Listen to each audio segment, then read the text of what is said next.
Far below, swathed in mist, was the shadow of a small town. Was the man he sought down there? The man he needed so badly he could think of little else. The man who held the answer to his problem. Oi, wake up! Harry opened his eyes. He was lying again on the camp bed in Ron's dingy attic room. The sun had not yet risen and the room was still shadowy. Pigwidgeon was asleep with his head under his tiny wing. The scar on Harry's forehead was prickling. You were muttering in your sleep. Was I? Yeah, Grigorovich. You kept saying Grigorovich. Without Harry's glasses on, Ron's face appeared slightly blurred. Who's Grigorovich? I need to know, do I? You were the one saying it. Harry rubbed his forehead, thinking. He had a vague idea he had heard the name before. He could not think where. I think Voldemort. Poor bloke, said Ron fervently. Harry sat up, still rubbing his scar, now wide awake. He tried to remember exactly what he had seen on the screen. All that came back was a mountainous horizon and the outline of the little village over in a deep valley. I think he's abroad. Oh, Grigorovich. Voldemort. I think he's somewhere abroad looking for Grigorovich. It didn't look like anywhere in Britain. You reckon you were seeing into his mind again? Don't tell Hermione, said Harry. Although how she expected me to stop seeing stuff in my sleep. He gazed up at little Pigwidgeon's cage, thinking,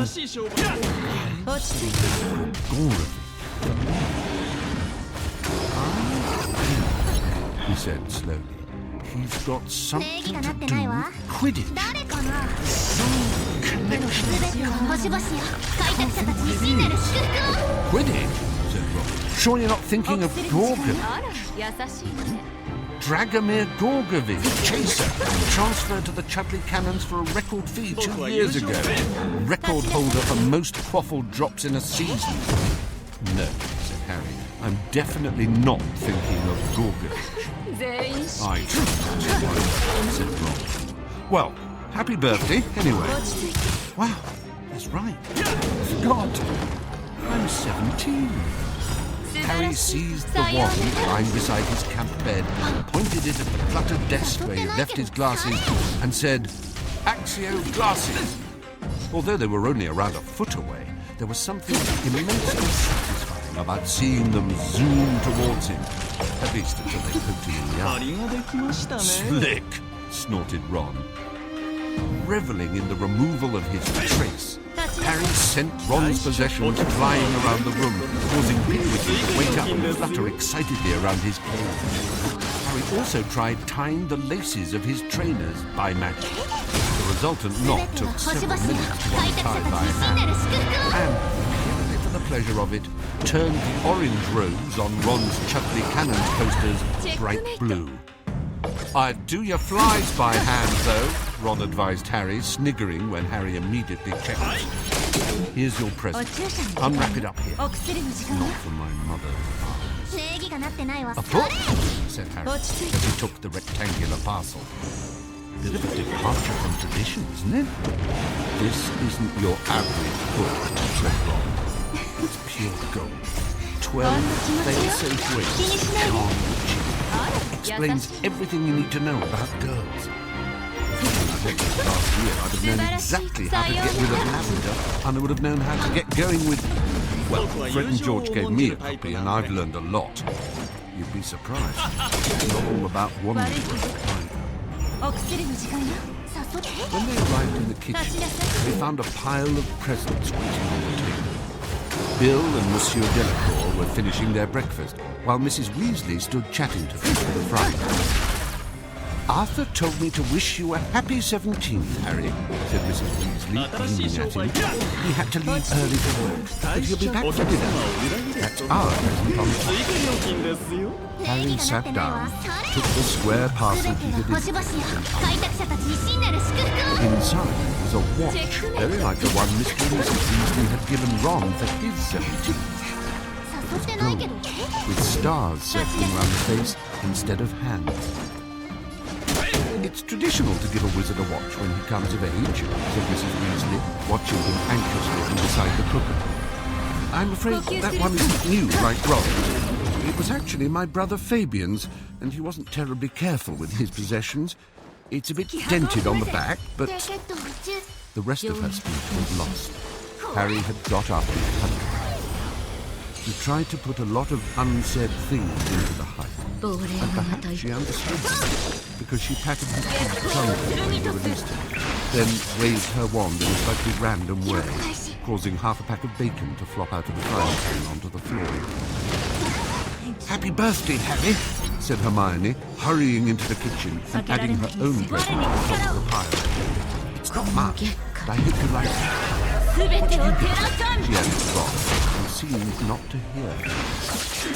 "Come on then, open Hermione's," said Ron. She had bought him a new sneakers. The other packages contained an enchanted razor from Bill and Fleur. "Ah, yes, this will give you the smoothest shave you will ever have," Monsieur Delacour assured me. "But you must tell it clearly what you want. Otherwise, you might find you have a little less hair than you like." Chocolates from the Delacours, and an enormous box of the latest Weasley's Wizard Wheezes merchandise from Fred and George. Harry, Ron and Hermione did not linger at the table, as the arrival of Madame Delacour, Fleur and Gabrielle made the kitchen uncomfortably crowded. "I'll pack these for you," Hermione said brightly, taking Harry's presents out of his arms as the three of them headed back upstairs. "I'm nearly done. I'm just waiting for the rest of your pants to come out of the wash, Ron." Ron's splutter was interrupted by the opening of a door on the first floor landing. "Harry, will you come in here a moment?" It was Ginny. Ron came to an abrupt halt, but Hermione took him by the elbow and tugged him on up the stairs. Feeling nervous, Harry followed Ginny into her room. She had never been inside it. It was small, but bright. There was a large poster of the wizarding band The Weird Sisters on one wall, and a picture of Gwenog Jones, captain of the all-which Quidditch team of the Holyhead Harpies, on the other. A desk stood facing the open window, which looked out over the orchard where he and Ginny had once played two-a-side Quidditch with Ron and Hermione, and which now housed a large pearly white marquee. The golden flag on top was level with Ginny's window. Ginny looked up into Harry's face, took a deep breath, and said, 17. Yeah. She was looking at his head. He, however, found it difficult to look at. It was like gazing into a brilliant light. "Nice view," he said feebly, pointing towards the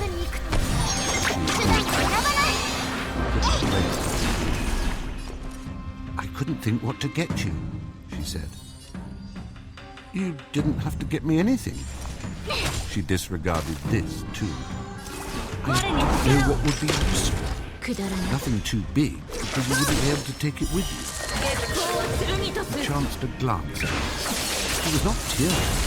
That was one of the many wonderful things about Ginny. She was rarely weak. He had sometimes thought that having 6 brothers must have happened her up. She took a step closer to him. "So then I thought, I'd like you to have something to remember me. You know, if you meet some dealer when you're off doing whatever you're doing." "I think dating opportunities are going to be pretty thin on the ground, to be honest." "There is a silver lining I've been looking for," she whispered. And then she was kissing him as she had never kissed him before. And Harry was kissing her back, and it was blissful oblivion, better than flowers. She was the only real thing in the world to me. The feel of her, one hand at her back, and one with her long, sweet hair. The door banged open behind them, and they jumped apart. "Oh," said Ron pointedly. "Sorry." "Ron!" Hermione was just behind him, slightly ahead. There was a strained silence. Then Ginny said in a flat little voice, "Well, happy birthday anyway." Ron's ears were stuck. Hermione looked nervous. Harry wanted to slam the door in their faces, but it felt as though a cold draft had entered the room when the door opened. It was a shining moment, like a soul. All the reasons for ending his relationship with Ginny, for staying well away from her, seemed to have slunk inside the room with Ron, and all happy forgetfulness was gone. He looked at Ginny, wanting to say something, though he hardly knew what. But she had turned her back on him. He thought that she might have succumbed for once to tears. He could not do anything to comfort her in front of Ron. "I'll see you later," he said, and followed the other two out of the bedroom. ついてないね。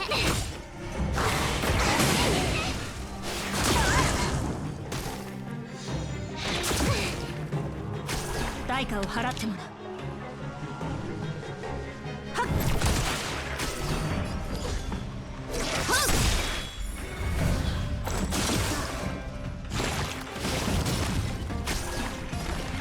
補給だよ。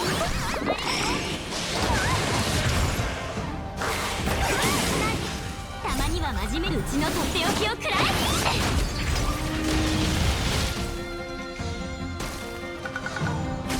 うちの出番。避けられない店。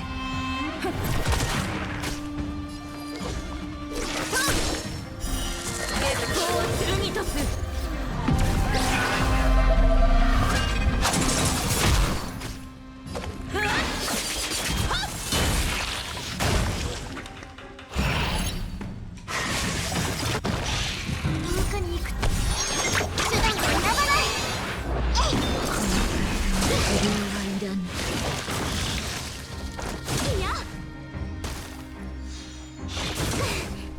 記録開始。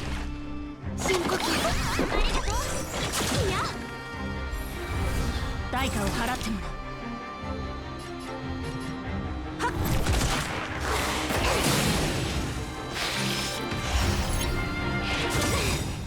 たまには真面目にうちのとっておきをくらえ。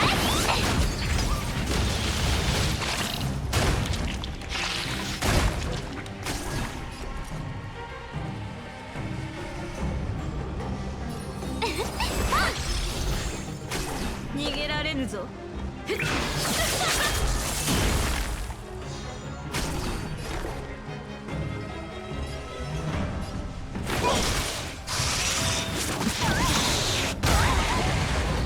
逃がさない。遠くに行くため手段を選ばない。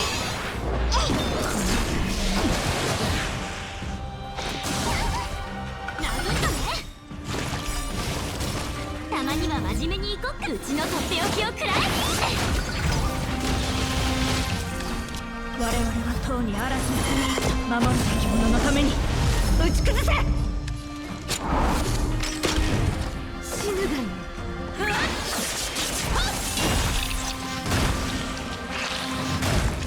この月下で全てを照らさん。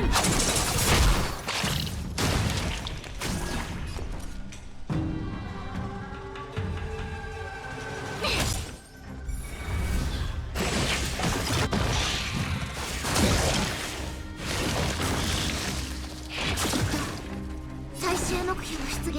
補給だよ。この体に治療はいらぬ。我に力を。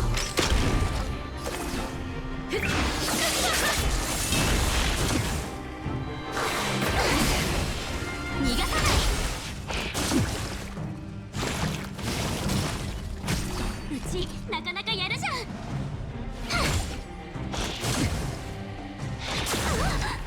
殴ったね。しないと。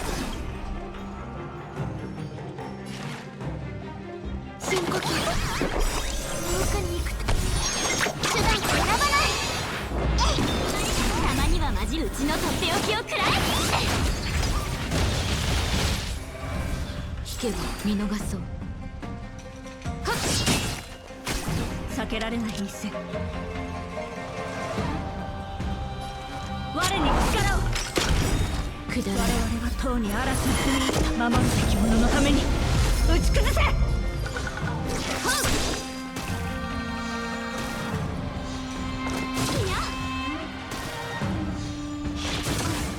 虫に刺されちゃった。ついてないね。